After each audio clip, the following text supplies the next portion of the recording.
Hi, good morning everyone. And Santosh Lakshmi. So ఈరోజు day 7 call కూడా మనము కంప్లీట్గా సక్సెస్ఫుల్గా చేసుకున్నాం.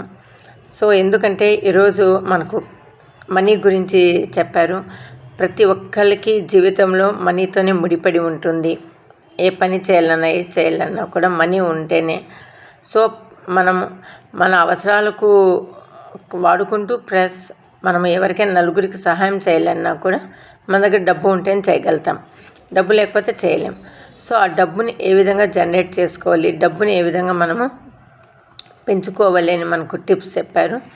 సో ఈరోజు సేవ చేయడంలో నలుగురికి అనేది ఎగ్జాంపుల్ సుధామూర్తి గురించి చెప్పారు. సుధామూర్తి గారు కూడా ఎప్పుడు సేవ చేసే విభాగంలో ఉంటుంది. చేస్తూ ఉంటే తనకు డబ్బు ఆటోమేటిక్గా వస్తుంది. సో మనం కూడా డబ్బు అనేది మనం నలుగురికి సహాయం చేస్తూ ఉండాలి. అప్పుడే మనకు డబ్బు అనేది కూడా వస్తుంది. ఆ డబ్బుని సహాయం చేయాలంటే మన దగ్గర ఫస్ట్ డబ్బు ఉండాలి. అది ఏ విధంగా మనం అర్న్ చేసుకోవాలి, ఇక్కడ డబ్బును సంపాదించుకోవాలి అంటే మనము టైం ఇవ్వాలి, స్కిల్స్ నేర్చుకోవాలి.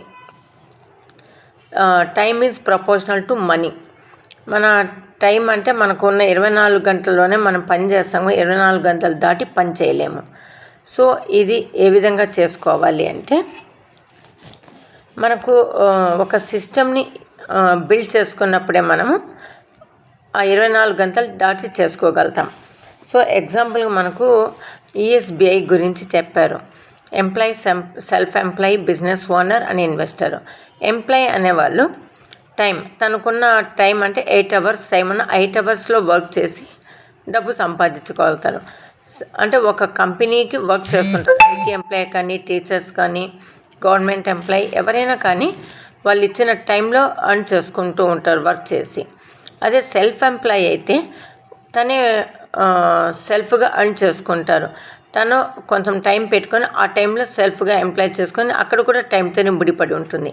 అదే బిజినెస్ ఓనర్ అయితే ఒక సిస్టమ్ని జనరేట్ చేసుకొని ఎంప్లాయీని పెట్టుకొని సిస్టము పీపుల్ ఉంటారు కాబట్టి తను అర్న్ చేసుకుంటారు. అంటే ఇన్కమ్ ఆటోమేటిక్గా వస్తుంది.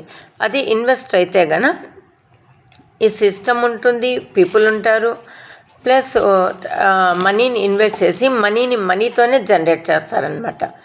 సో ఈ విధంగా ఈ 4 క్వాడ్రంట్స్లో మనము క్యాష్ ఫ్లో క్వాడ్రంట్స్ గురించి తెలుసుకున్నాం. ఇక్కడ ఎగ్జాంపుల్ చెప్పాలంటే సురేష్, రమేష్ స్టోరీ చెప్పారు. సురేష్, రమేష్ ఇద్దరు ఫ్రెండ్స్. సురేష్ అనే వ్యక్తి ఇద్దరు నీళ్ళు మోస్తూ ఉంటారనమాట. నీళ్ళు మోసి పీపుల్కి సర్వీస్ చేస్తూ ఉంటారు బకెట్తో తెచ్చి. రోజు ఇదే బోర్ కొట్టి సురేష్ ఇదే పని చేస్తూ నిమగ్నం అయిపోయినారు. కానీ సురేష్కి ఒక ఆలోచన తట్టింది, దీన్ని ఏమైనా మార్చగలమని ఆలోచిస్తారు. సో తను కొంచెము రమేష్కు చెప్తే రమేష్ ఒప్పుకోరు. నాకు ఇదే పని బాగుందని చేస్తూ తన వర్క్లో తను హ్యాపీగా డబ్బు సంపాదించుకుంటూ ఫ్యామిలీకి తన ఖర్చులకు వాడుకుంటూ ఒక ఇల్లు కట్టుకొని ఉంటారు. సురేష్ అయితే తనకి ఈ పని నచ్చక బకెట్లు మోయడం అనేది ఆలోచించి ఒక పైప్ లైన్ ఏర్పాటు చేసుకుంటారు. ఒక సిస్టమ్ని ఏర్పాటు చేసుకున్నారు అనమాట. అంటే ఎప్పుడు ఒక 10 years కష్టపడి తను గుంత తవ్వి ఒక పైప్ లైన్ వేసుకొని ఒక ట్యాప్ కనెక్ట్ చేసుకొని వచ్చిన పీపుల్ హ్యాపీగా కూర్చొని ట్యాప్ ఆన్ చేసి వాటర్ ఇస్తూ ఉంటారు. సో ఇక్కడ సిస్టమ్ బిల్డ్ చేసుకున్నందువల్ల తను ఉన్నా లేకపోయినా ఆ వర్క్ అనేది జరుగుతూ పోతుంది.